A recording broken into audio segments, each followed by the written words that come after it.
नमस्ते। मेरा नाम डॉक्टर राहुल अग्रवाल है। मैं ईएनटी सर्जन हूँ।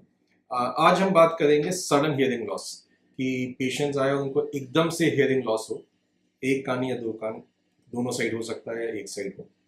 तो हम पहले बात करते हैं यूनिलेटरल सडन हियरिंग लॉस की। अगर सिर्फ एक ही कान में हमें हियरिंग लॉस हुआ है, अगर हमें एक ही कान में हियरिंग लॉस हो, उसकी कई वजह होती है। एक बहुत सिंपल वजह भी हो सकती है कि कान में मैल है, आपने कुछ पानी चले गया किसी वजह से, या कुछ कई पेशेंट्स आते हैं तेल वगैरह डाल लिया और वो मैल में सूजन आ गई, मैल फूल गया और कान बंद हो गया। कई बार और भी कुछ वजह हो सकती हैं, जैसे कान के पर्दे में छेद है और कान में इन्फेक्शन है, वो नस पे चले गया। कुछ सीरियस वजह भी होती हैं कि कान के अंदर की एक हिस्सा होता है, हम सीपी एंगल बोलते हैं उसको, वहां पे कुछ सूजन या कुछ मस्से हो, जैसे कि अकॉस्टिक नीड में कोई भी सीपी एंगल लीजन हो, वो भी। तो आप देखिए कि बहुत वाइड स्पेक्ट्रम ऑफ डिजीज है जिसकी वजह से single sided sudden hearing loss हो सकता है। और बहुत सी ऐसी वजह हैं जो हम कहेंगे हमें मिलेंगी ही नहीं, हम कितनी भी इन्वेस्टिगेट कर ले, हो सकता है हमें कोई वजह भी ना मिले। अगर आपको सिंगल साइडेड हियरिंग लॉस है तो इनफैक्ट आपको कोई सा भी सडन हियरिंग लॉस है, सिंगल साइडेड हो चाहे दोनों कान का हो, बहुत जरूरी है कि आप ईएनटी सर्जन को जल्द से जल्द दिखाएं। बिकॉज इसका ट्रीटमेंट तभी अच्छा है अगर 12 से 24 घंटे के अंदर स्टार्ट किया जाए। अगर आप 10-15 दिन बाद भी लेट आते हैं तो उसका result of the treatment is not that good, वो बहुत अच्छा नहीं है रिजल्ट उसका। तो अगर जो हम सिंगल साइडेड की जैसे हम बात कर रहे थे, तो इसकी कई हमने देखा है, कई वाइड स्पेक्ट्रम ऑफ डिजीज है जिसकी वजह से हो सकता है। तो आप जब अपने ईएनटी सर्जन के पास जाएंगे तो वो देखेंगे कि उसकी वजह क्या है।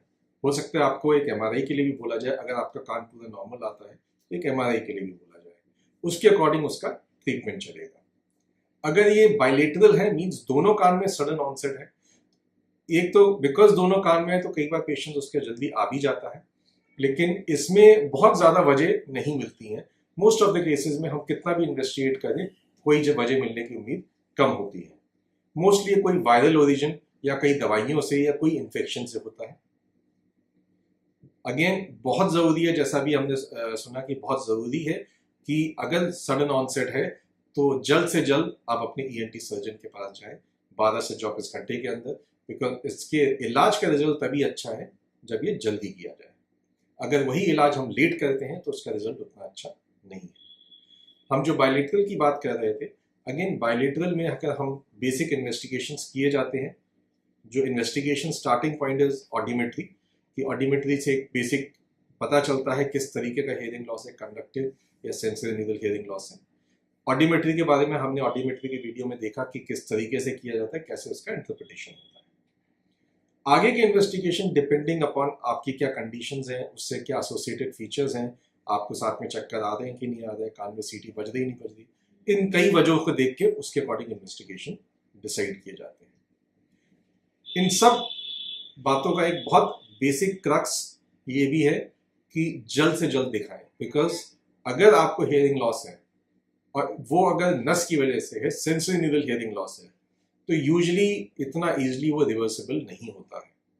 अगर आप जल्दी दिखाते हैं, चाहे वो यूनिलेटरल हो चाहे वो बाइलेटरल हो, एक कान का या दोनों कान का हो, अगर आप टाइमली दिखाते हैं, टाइमली मीन्स 12 से 24 घंटे के अंदर, तो उसकी रिकवरी रेट काफ़ी अच्छी रहती है।